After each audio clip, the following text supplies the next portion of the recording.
নবীজির একজন সাহাবী ছিল, নাম ছিল দাহিয়াতুল কলবি। এই দাহিয়াতুল কলবি মসজিদে নববীর মধ্যে নামাজ পড়ে সব সাহাবী যখন চলে যায়, দাহিয়াতুল কলবি যায় না।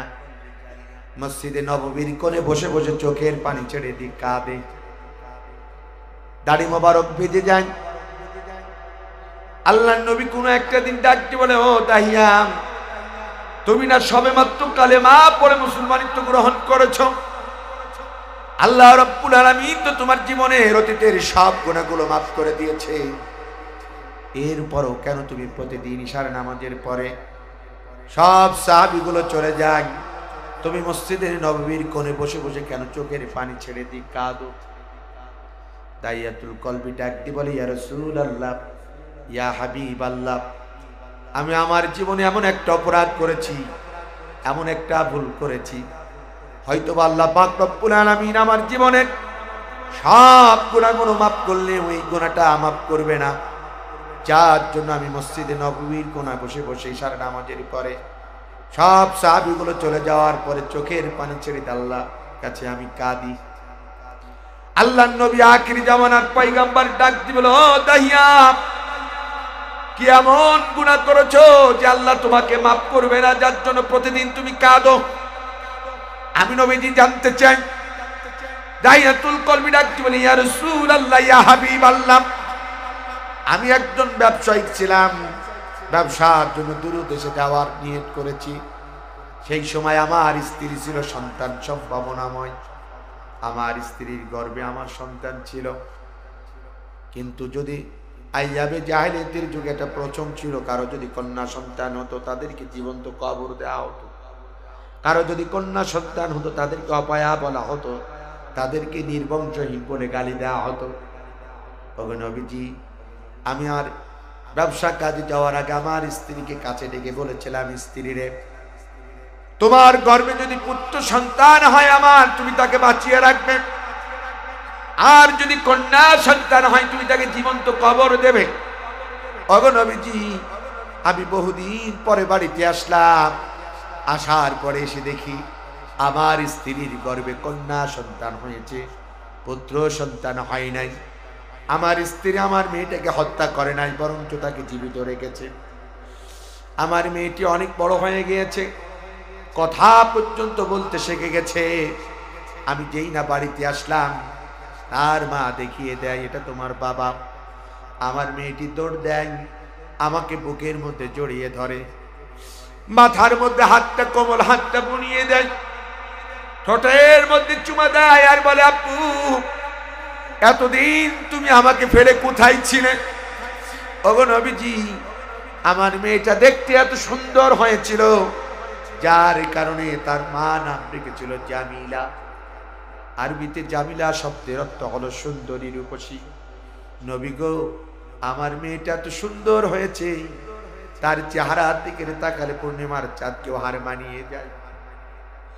কিন্তু আমার মেয়ে হওয়ার কারণে মনটা খারাপ, সমাজের মানুষ আমাকে খারাপ বলবে বিধায়, যার কারণে আমি মনে মনে অখুশি ছিলাম, কিন্তু তার মাকে বুঝতে দিই নাই। কয়েকদিন পরে তার মাকে বলি, ও জামিলার মা, আমার জামিলাকে সাজিয়ে দাও, আমি একটু বেড়াতে নিয়ে যেতে চাই। তার মা সুন্দর করে আমার মেয়েটিকে সাজিয়ে দেয়। আমার হাতটা ধরে মেয়েটাকে নিয়ে যখন যাচ্ছি, আরবের মরুপ্রান্তের দিকে যখন হাঁটি হাঁটি পা পা করে যায়, প্রচন্ড রোদের তীব্র প্রখরতা, আমার মেয়েটিকে একটা জায়গায় দাঁড় করিয়ে দিই। আমি নিজ হাতে একটা গর্ত খনন করতে শুরু করি। নবী গো, আমি যখন গর্ত খনন করতেছিলাম, রোদের তীব্র প্রখরতায় আমার মাথার ঘামগুলো টপ টপ করে পড়ে দাড়ি মোবারক ভিজে যাচ্ছিল। দাড়ির মধ্যে ময়লাগুলো যখন লাগতেছিল, আমার এই ছোট্ট মেয়ে জামিলা দৌড় দিয়েছে, কোমল হাতটা কপালের মধ্যে দিয়ে মাথার ঘামগুলো মুছিয়ে দেয়, দাড়ির মধ্যে ময়লাগুলো পরিষ্কার করে দিয়ে বলে, আব্বু, তুমি না আমাকে বেড়াতে নিয়ে যেতে চেয়েছো, কেন তুমি এত কষ্ট করছো? চলো আমরা বেড়াতে যাব। নবী গো, আমি তখনও বুঝতে দিই নাই কেন আমি গর্ত খনন করতেছি। এক পর্যায়ে যখন গর্ত খনন শেষ হয়ে যায়, আমার মেয়েটিকে ডাকছি, বলি মা জামিলা একটু এদিকে আসো। আমার মেয়েটি যেই না গর্তের কিনারায় আসলো, আমি আমার মেয়েটিকে ডাকতে বললাম, মা জামিলা একটু গর্তের দিকে তুমি একটু নজর করে একটু তাকাও। আমার মেয়েটি যেই না গর্তের দিকে তাকাই, আমি এমন জোরে একটা ধাক্কা দিই, নবী গো আমার মেয়েটি গর্তের মধ্যে সাথে সাথে পড়ে যায়। আমার মেয়েটি গর্তের মধ্যে পড়ে যে চিৎকার করি, কাঁদি, আর ডাকছি, বলে আব্বু আমি বুঝতে পেরেছি এই আব্বু ডাকার কারণে তোমার যদি অসম্মান হয়, আমার পরিচয় দিতে যদি তুমি লজ্জাবোধ মনে করো, জীবনে কোনোদিন তোমাকে আব্বু বলে ডাকবো না, আমি পরিচয় নিয়ে কোনোদিন তোমার কাছে আসবো না। দুটি কোমল হাত জোর করে আমার মেয়েটি বারবার গর্তের মধ্য থেকে চিৎকার করে কাঁদি আর বলে, আমাকে প্রাণী মেরো না, আমি বুঝতে পেরেছি তুমি আমাকে আর বাঁচিয়ে রাখবে না। ও নবীজি, আমার মেয়েটি বারবার যখন চিৎকার করে কাঁদছে হাত জোর করে, আমি এমন একজন নিষ্ঠুর বাবা, আমি এমন একজন নিষ্ঠুর পিতা, আমার মেয়ের চিৎকার, আমার মেয়ের হাজারিয়া এতটুকু হৃদয় গলাতে পারি নাই। এক পর্যায়ে গর্তের কিনারায় একটা বিশাল বড় পাথর ছিল, আমি পাথরটা দুই হাতে উঁচু করে গর্তের মধ্যে যখন ফিকে দিলাম, আমার মেয়েটি শুধু চিৎকার করে একবার বলল, আব্বু তুমি আমাকে প্রাণী মেরো না। কিছুক্ষণ পরে দেখি আমার মেয়েটি নিস্তেজ হয়ে যায়, রক্তের ফিনকি এসে আমার গায়ে লাগে।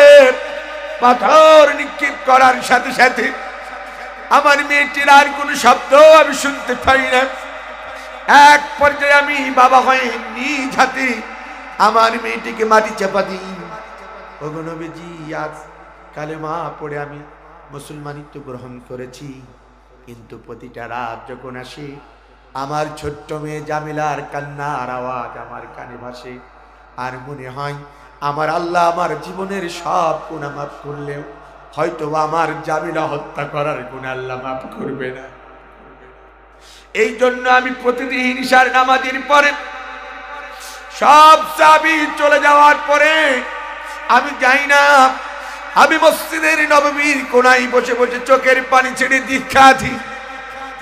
আল্লাহর নবী ঘটনাটি শোনার পরে চোখে পানি রাখতে পারলেন না, নবীজির চোখ দিয়ে দত্তার করে পানি পড়ে। এরপরে নবীজি ডাকতে বলে, তাহিয়ারে পৃথিবীর কোনো বাবা যে এত নিষ্ঠুর হতে পারে তোমাকে না দেখলে বোঝা যাবে না, কিন্তু দাহিয়া তুমি শুনে রাখো, যখন তুমি তোমার মেয়েকে হত্যা করেছিলে তখন তুমি ছিলে কাফের, তখন তুমি মুসলমান ছিলে না। আজ তুমি কালেমা পড়ে মুসলমানিত্ব গ্রহণ করেছো, খাঁটি দিলে তওবা করেছো, যার কারণে আমার আল্লাহ পাক রব্বুল আলামিন তোমার অতীতের জীবনের গুনাহগুলো আমার আল্লাহ তোমাকে মাফ করে দিয়েছি। একটু জোরে বলেন না কোন সুবহান। দাহিয়া তুমি যখন তোমার মেয়েকে হত্যা করেছো তখন তুমি ছিলে কাফের, আজ কালেমা পড়ে মুসলমানকে গ্রহণ করেছো, তওবা করে ইসলামের সুচিতল পতাকা তুলে এসেছো, যার কারণে আল্লাহ তোমার জীবনের সব গুনাহগুলো মাফ করেছে। বলেন না কোন সুবহান। আজ বাঁশখালী থানা ভাইদেরকে বলতে চাই, যারা না বুঝে আলেমদের নামে গালি দিয়েছো, যারা না বুঝে আলেমদের বিরুদ্ধে স্লোগান দিয়েছো, যারা না বুঝে আলেমদের মাহফিল বন্ধ করার ষড়যন্ত্র করেছো, আজকের এই মাহফিল থেকে তোমরা তওবা করো, ফিরে আসো। যদি আল্লাহর কাছে খালি দিলে তওবা করতে পারো, যাদের সাথে গাদ্দারি করেছো যদি আল্লাহ তাদের কাছ থেকে ক্ষমা চাইতে পারো, আমার আল্লাহ তোমাদের জন্য ক্ষমার দরজা মুক্ত করে দেবে। কথা বলে ঠিক কিনা?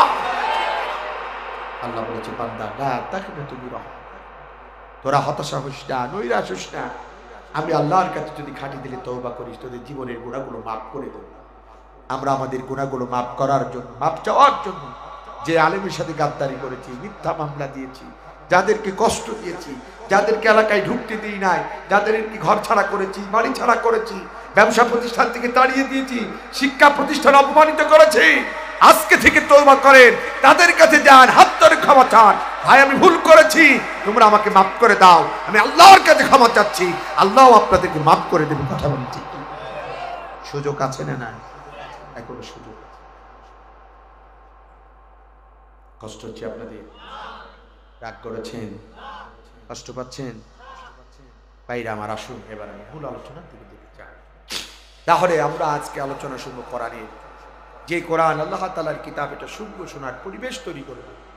জীবনে যতদিন এই পৃথিবীতে আমরা বেঁচে থাকবো, কোরআনের মাহফিলগুলো বিরোধিতা করব না, কোরআনের মাহফিলের সমালোচনা করব না, কোরআনের মাহফিলে ষড়যন্ত্র করব না, ইনশাআল্লাহ। বলেন না কেন ইনশাআল্লাহ? আল্লাহ কবুল করুক, বলেন না। আসুন, আমি আজকে যে সাবজেক্ট নিয়ে আলোচনা করতে চাই সেটা হলো মহাগ্রন্থ আল কোরআনুল কারীমের সূরা আনফালের 30 নম্বর আয়াত। কত নম্বর আয়াত? একটা কমন একটা আয়াত। ভাইরা আমার, খুব ঠান্ডা মাথায় মনোযোগ দিয়ে একটু শুনবেন। কষ্ট হচ্ছে নাকি আপনার? আপনারা কি ঘুমিয়ে গেছে? একটু তাকবীর দেন তো, বলেন তো নারে তাকবীর। বলেন আল কোরআনের আলো। আর একটু আসতে বলেন আল কোরআনের আলো, আল হাদিসের আলো, গান বাজনার আলো। তাও সংসারে আমি একটু দেখলাম যে আপনারা জাতে মাতাল তালে ঠিক আছেন কি? সংসদে তো বহু গান জ্বালাইছেন, সংসদে গান হয় নাই? যে সংসদের নেতৃত্ব দেওয়ার কথা ছিল জাতির শ্রেষ্ঠ সন্তানদের, ভালো মানুষগুলো, কিন্তু আমরা বিগত সরকারের আমলে দেখেছি যারা হাটে ঘাটে মলম বিক্রি করতো এক সময়, হ্যাঁ, যাতে যাত্রার গানে গানে, যাত্রার প্যান্ডেলে, সার্কাসের প্যান্ডেলে গান গিয়ে বেড়াতো। বন্ধু যখন রঙ্গ কইরা আমার বাড়ির পাশ দিয়া হাইটা যায় ফাইটা যায়, তালি দিয়া জায়গা নাই, তারাও এমপি হয়েছিল। কথা কেন না কে? মনে রাখবেন, ওটা একটা পবিত্র জায়গা। এই বাংলার মানুষের ভাগ্যের পরিবর্তন ঘটানোর জন্য ওটা নায়িকার কাজ নাই, ওটা গায়িকার কাজ নাই, ওটা খেলোয়াড়ের কাজ নাই। ওখানে তাকওয়াবান ব্যক্তির প্রয়োজন, যারা দেশকে ভাবে, যারা ন্যায়ের পক্ষে কথা বলে, যারা সৎ এবং আদর্শবান, যারা আল্লাহর আইন চায়, সত্যের শাসন চায়, যারা কোরআন দিয়ে পার্লামেন্ট চালাতে চায়, তাদের জন্য ওই স্থান। কথা বলে ঠিক? গায়িকা নায়িকা দিয়ে চলবে না, ওই যুগ গুজার গিয়া। বাংলাদেশে আর কোন নায়িকা গায়িকা দিয়ে আমরা পার্লামেন্ট সাজাতে চাই না। কথা গান ঠিক কিনা? কয়েকদিন মনে করেন আপনি ওই জায়গায় নিয়ে যেতে চাই, আমরা আল্লাহর কোরআন এই জন্য ওখানে নিয়ে যেতে চাই। যে দেশে 5 বছরের মেয়ে ধর্ষিত হয়, যার বিচার হয় না, যে দেশে 70 বছরের বৃদ্ধা হাইনাদের হাতে ধর্ষিত হয়, ধর্ষণেরা বুক ফুলে ঘুরে বেড়ায়, তাদের বিচার হয় না। যে দেশের সম্পদ লুণ্ঠন করে আকাশ চুমি বাড়ি আর গাড়ি বানানো হয়, তাদের বিচার হয় না।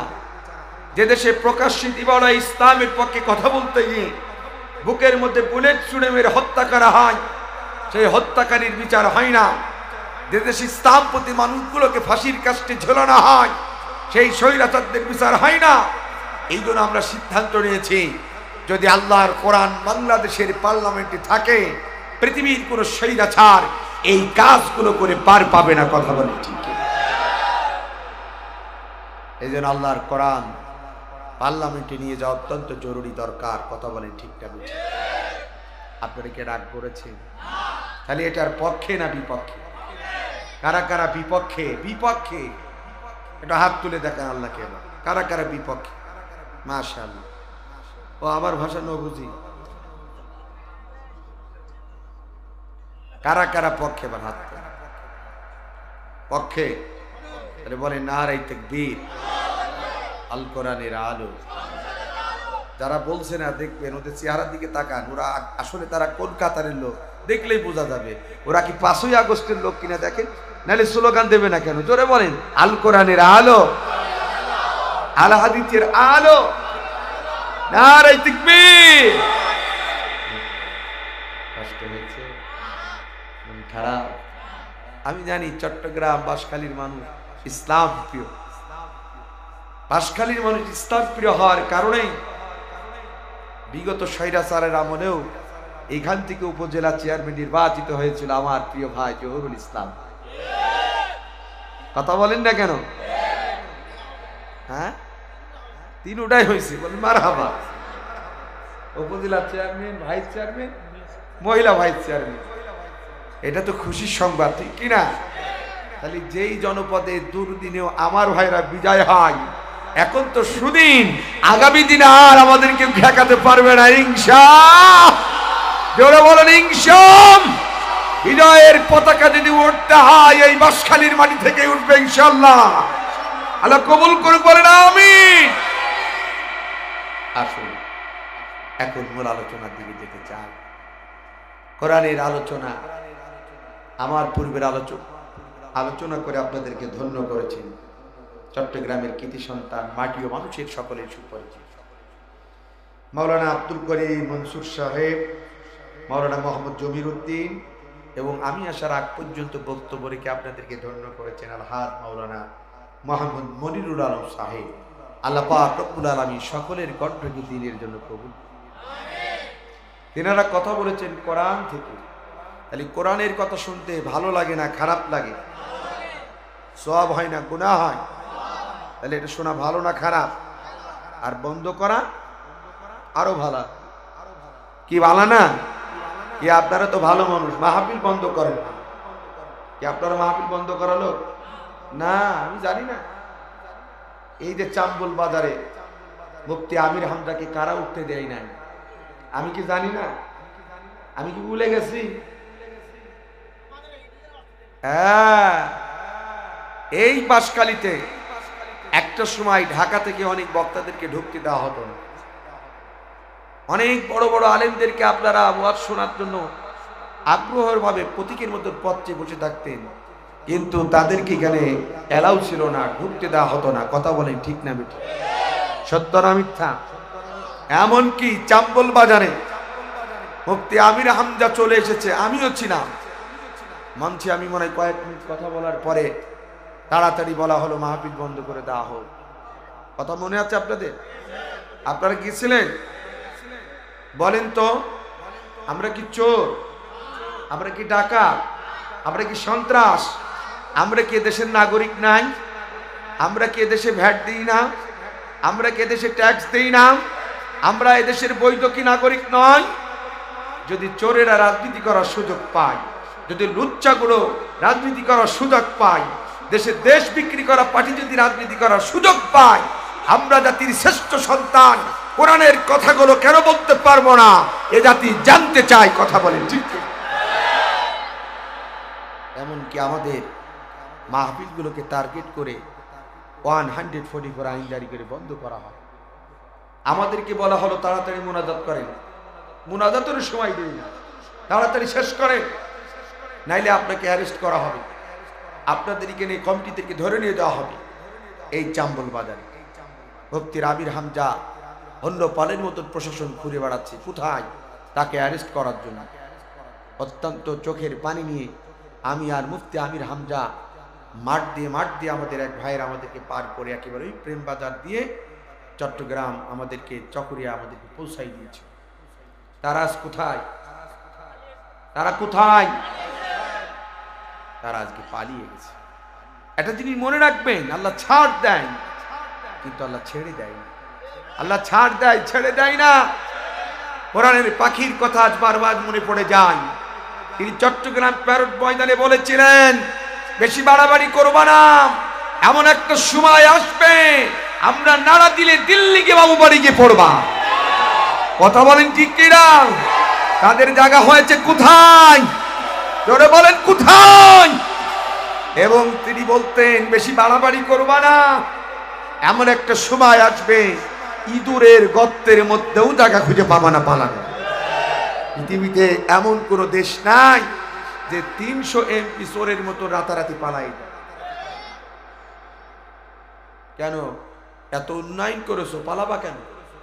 ওরা না পদ্মা সেতু করেছো, তোমরা না ওই যে ঢাকার মেট্রো রেল করেছো, তোমাদের তো উন্নয়নের জোয়া, তোমরা তো দেশের মানুষের উন্নয়নের জন্য বহু কাজ করেছো, যার জন্য তোমরা বুক ফুলিয়ে জনগণকে বলতে খেলা হবে।